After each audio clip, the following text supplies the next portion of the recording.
जी, अस्सलाम वालेकुम ख़वातीन हज़रात। आज है जी फरवरी की 7 2023 और दिन है आज मंगल का। अच्छा, शेख रशीद साहब को गिरफ़्तार कर लिया अदालत ने। अ, उनको बेल भी नहीं दी, तो अब वो जेल में है 10 दिन के लिए। बहरहाल, तो मैं सोच रहा था कि क्या वजह क्या थी। फिर मैंने देखा एक दो जगहों पे व्लॉग्स पे, तो कह रहे हैं कि जी इन्होंने तौहीन की है ज़रदारी की और बिलावल की। यानी कि चलो, जजेस की कंटेम्प्ट समझ आती है, चीफ ऑफ आर्मी स्टाफ की कंटेम्प्ट समझ आती है। होनी वो भी नहीं चाहिए, लेकिन चलो, एक एग्जीक्यूटिव है एक बंदा, मान लिया चलें जी, एक सेंसिटिव अदारे हैं और इनके पास होना चाहिए, चलो। लेकिन मेरा मतलब जरदारी की कंटेम्प्ट, जरदारी की जो मिस्टर 10% है, उसकी क्या कंटेम्प्ट होती है? चोर की क्या कंटेम्प्ट है? चोर को आप कैसे डिफेम कर सकते हैं, कोई बता दे मुझे।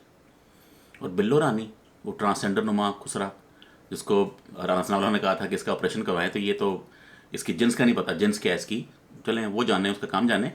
लेकिन इन लोगों की क्या कर ये किस तरह की कंटेम्प्ट है ये?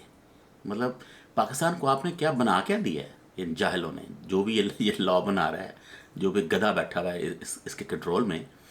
यार, आप क्या, आप कुछ जाहिल हैं?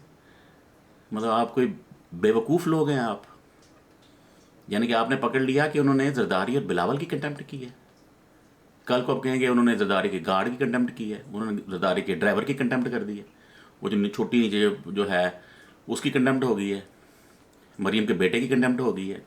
यानी कि आप जिसको चाहें उसकी कंटेम्प्ट। यार, किस तरह के जोकर हैं आप? किस तरह के लो आईक्यू वाले जोकर हैं आप?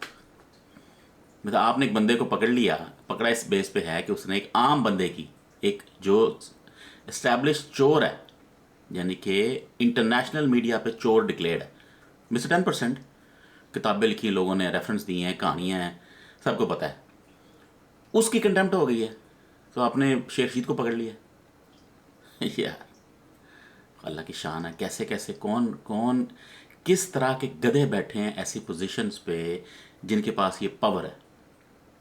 और जजेस माशाल्लाह, भाई चलो, किसी गधे ने ये कर दिया, जब शेख रशीद को पकड़ लिया, मान लिया कि उसने एफआईआर कटवा दी, लेकिन जजेस का काम था कि उनको चित्तर मारते कि यार ये कौन सा केस है। अब हर बंदे की कंटेम्प्ट पे केस बनेगा, ठीक है ना? वो बाजवा की कंटेम्प्ट के बेस पे उन्होंने विकीपीडिया बंद कर दिया। ये हर बंदों का अब सारे एक एक करके ना, जो ऊपर एलीट है, सो कॉल्ड एलीट, अब सारे ये अब जो है ना, ये खुदा बन गए हैं। जिसके बारे में बारे में कुछ कहो, उस पर कंटेम्प्ट हो जाती है। बाजवा पे लिखा किसी ने विकीपीडिया में, इन्होंने विकीपीडिया बंद करवा दिया। अब जरदारी पे कंटेम्प्ट हुई है, उन्होंने शेख रशीद को पकड़ लिया। वो कह रहा है बेचारा, वो ज़ाहिर है यंग तो नहीं है बाकी लोगों की तरह, जमील फ़ारूकी की तरह। अब उसकी ऐनक भी है, वो उसको कह रहे हैं ना, उसको ऐनक दे रहे हैं, डेथ सेल में रखा हुआ है, ज़मीन पे लटा रहे हैं, माना जेल में है। हम ये नहीं कह रहे उसको आप नवाज शरीफ की तरह या मरीम की तरह उसको एसी लगा के दें, बेड दें, वहाँ पे फ़ोन दें, हम ये नहीं कह रहे। लेकिन आखिर एक जो मुजरिम की भी कोई इज्जत होती है थोड़ी बहुत, ख़ासतौर पर जो ऐसे मुजरिम है, जो सियासी मुजरिम है, करप्ट मुजरिम हो, जरदारी को पकड़ेंगे आप, नवाज शरीफ को पकड़ेंगे, राना सनाउल्लाह को पकड़ेंगे, वो तो सही मुजरिम है ना। हम कह रहे हैं सियासत की बेस पे, जैसे ये है, तो थोड़ी तो उसको कोई मतलब है कि उसको ऐनक तो पहने दे बेचारे को, उसको कह रहे खाना भी नहीं दे रहे, ज़मीन पे लटा दिया है। भाई थोड़ा बहुत तो करें, इतना तो थोड़ा ज़र्फ लेके आएँ। जब जब भी किसी बड़ी सीट पे एक छोटा बंदा आएगा, तो यही हाल होगा जो पाकिस्तान का हाल हो रहा है। ओके जी, अल्लाह हाफिज़।